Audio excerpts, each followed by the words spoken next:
आपकी खबर में आपका स्वागत है।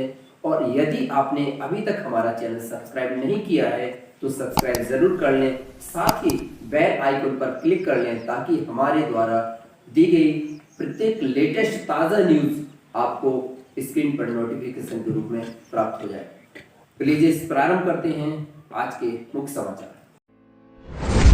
आइए देखते हैं कहाँ हुई ताउते तूफान से सबसे अधिक तबाही और किस राज्य में और कौन कौन से गांव में कोरोना का विस्फोट, यानी कोरोना कौन कौन से गांव में सबसे अधिक फैला और किन दो देशों में छिड़ सकती है जंग जहां हो रही है अभी गोलाबारी, और किन शहरों में आप कार में बैठे ही लगवा सकते हैं वैक्सीन। ये नई पहल जारी की गई है।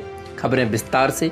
ताउते तूफान का उग्र रूप पहले गोवा को देखने मिला और इसके बाद में मुंबई में भी ताउते तूफान ने अत्यधिक तांडव मचाया। गोवा के कई जगह पर लोगों को भारी मशक्क़त उठानी पड़ी। तूफ़ान से निपटने के लिए बहुत ही एनडीआरएफ टीम को मेहनत करनी पड़ी। कई मकान ढह गए तो कहीं कार नीचे पेड़ों के नीचे दब गई और रेस्क्यू के द्वारा कई लोगों को बचाया भी गया। जहां पर कई रोड जो हैं वहां पर पेड़ के गिरने से जाम हो गए तो कहीं बिजली के खंभे गिरने से बिजली गुल हो गई। अब ऐसा कहा जा रहा है कि अभी इसका खतरा गया नहीं है, हवाएं तेज़ अभी भी चल रही हैं और कई पेड़ ऐसे हैं जो अधर में लटके हैं जो कभी भी नीचे गिर सकते हैं। तो ये वहाँ पर गोवा में लगभग 2 मौतें हो चुकी हैं। वहाँ पर जो एक पेड़ के गिर जाने से, कार पर पेड़ गिरने से मौत हुई, तो वहीं दूसरी मौत का भी एक मामला सामने आया है। तो गोवा में बहुत असर दिखाने के बाद कर्नाटक में भी कई मछुआरों को हानि हुई है।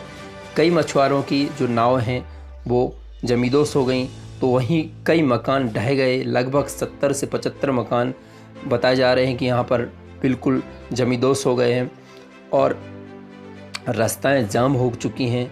मछुआरों को कठिनाई आ रही है। यहाँ पर एनडीआरएफ की टीम जो है लगातार सहायता कर रही है। देखिए मकान किस प्रकार से ताश के पत्ते की तरह बिखर गया। ये ताउते का कहर है जहाँ पर लोग सहमे और डरे हुए हैं। हालांकि तूफ़ान के लिए पहले से ही सरकारों द्वारा अलर्ट जारी कर दिया गया था। ऐसे 5 से 7 राज्य हैं जहाँ पर इसका कहर दिखा। देश के कई गांवों में कोरोना से अब हाहाकार मच गई है, क्योंकि कई गांवों में जहाँ पर जनसंख्या 10,000 है वहाँ पर कम से कम 30 से 40 लोगों की मृत्यु हो चुकी है। तो ऐसे कई गांवों में मिनादी पीट कर कहा जा रहा है कि आप मास्क पहनें, सोशल डिस्टेंस रहें, सोशल डिस्टेंस का पालन रखें। एक देखिए किस प्रकार से लोग सहमे हुए हैं, डरे हुए हैं, जिन्होंने अपनों को खो दिया है। कई ऐसे परिवार हैं जो अभी भी मौत की मुँह में बैठे हुए हैं और वो इंतज़ार कर रहे हैं कि काश हम कल के दिन ठीक होंगे, अपने घर पहुँचेंगे। ऐसे कई लोग जो हैं इसके दहशत में बैठे हुए हैं। गाँवों में बहुत तेज़ी से कोरोना फैल रहा है। लोग बाग परेशान हैं, सुविधाएं मिल नहीं रही हैं। लोग सहमे हैं कि इस महामारी को कैसे दूर करें और ये महामारी कब तक जाए भारत से। ये देखिए किस प्रकार से लोग नीचे लेटे हुए उनको ट्रीटमेंट दिया जा रहा है। और इसमें एक ब्रेकिंग न्यूज आ रही है कि तीसरी लहर से पहले ही बच्चों में कोरोना के केस तेजी से आने लगे हैं, जहां पर कर्नाटक में पिछले 15 दिनों में लगभग 19,000 बच्चे कोरोना से संक्रमित हो चुके हैं। ये बहुत ही डरावना है। दिल्ली में वहीं कोरोना से 2 बच्चों की मौत हो चुकी है। इसलिए बच्चों को सुरक्षित रखें और अपने बच्चों को भी मास्क पहनाएं।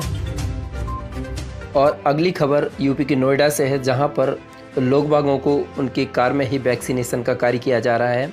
लोग बागों को रोक कर वैक्सीन दिया जा रहा है।